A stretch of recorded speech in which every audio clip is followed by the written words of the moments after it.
नमस्कार, ये आकाशवाणी शिमला है। अब आप राजकुमारी चंदेल से प्रादेशिक समाचार सुनिए। कृषि मंत्री व पशुपालन मंत्री चंद्र कुमार ने कहा है कि प्रदेश सरकार शिक्षा क्षेत्र में विस्तार से अधिक गुणवत्ता पर जोर दे रही है। ज्वाली विधानसभा के तहत चलवाड़ गांव में एक निजी स्कूल के वार्षिक पुरस्कार वितरण समारोह के मौके पर बोलते हुए उन्होंने कहा कि प्रदेश सरकार शैक्षणिक संस्थानों के आधारभूत ढांचे को मजबूत कर शिक्षा की गुणवत्ता में सुधार ला रही है। उन्होंने कहा कि राज्य में सरकारी स्कूलों के साथ साथ निजी स्कूलों ने भी शिक्षा के विस्तार में अहम भूमिका निभाई है।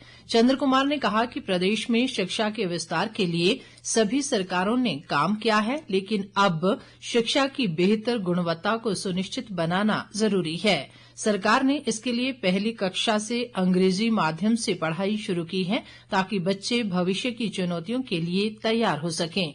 उन्होंने इस मौके पर स्कूल के मेधावी विद्यार्थियों को पुरस्कृत भी किया।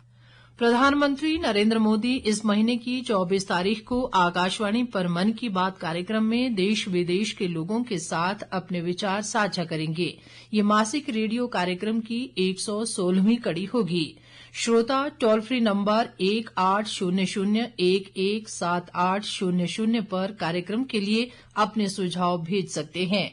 माईगोव नमो ऐप पर भी सुझाव भेजे जा सकते हैं। सुझाव भेजने की अंतिम तिथि 22 नवंबर है। कार्यक्रम का प्रसारण आकाशवाणी और दूरदर्शन के समूचे नेटवर्क पर होगा। कार्यक्रम आकाशवाणी समाचार की वेबसाइट और न्यूज ऑन AIR ऐप पर भी उपलब्ध रहेगा। आकाशवाणी समाचार, दूरदर्शन समाचार, प्रधानमंत्री कार्यालय तथा सूचना व प्रसारण मंत्रालय के YouTube चैनलों पर भी इसका सीधा प्रसारण किया जाएगा। प्रदेश सरकार के एक प्रवक्ता ने कहा है कि शिक्षा का अधिकार अधिनियम 2009 के तहत निजी स्कूलों में सामाजिक और आर्थिक रूप से वंचित वर्गों के बच्चों के लिए 25% आरक्षण अनिवार्य है। इसका उद्देश्य शिक्षा में समावेशिता और समानता को बढ़ावा देना है। प्रवक्ता ने कहा कि वंचित वर्गों और विशेष समूह के बच्चे इन आरक्षित सीटों के लिए पात्र होंगे और स्कूल किसी भी बच्चे को प्रवेश देने से इनकार नहीं कर सकते हैं। उन्होंने कहा कि वंचित वर्गों के बच्चों को निजी स्कूलों में गुणवत्तापूर्ण शिक्षा प्रदान करने के लिए सरकार द्वारा निरंतर प्रयास किए जा रहे हैं। शिमला विंटर कार्निवाल इस बार 24 दिसंबर से 2 जनवरी तक आयोजित होगा। नगर निगम शिमला के महापौर सुरेंद्र चौहान ने कहा कि विंटर कार्निवाल के लिए तैयारियां आरंभ कर दी गई हैं। इस बार विंटर कार्निवाल 10 दिन का होगा और इस दौरान शिमला घूमने आने वाले घरेलू और विदेशी पर्यटकों को राज्य की विविध संस्कृति की झलक देखने को मिलेगी। महापौर ने कहा कि विंटर कार्निवाल को लेकर नगर निगम और जिला प्रशासन के अधिकारियों के साथ बैठक का एक दौर पूरा हो चुका है। उन्होंने कहा कि इस बार कार्निवाल के उपलक्ष्य में एक सोविनियर भी प्रकाशित किया जाएगा, जिसमें शिमला शहर के इतिहास की जानकारी उपलब्ध होगी।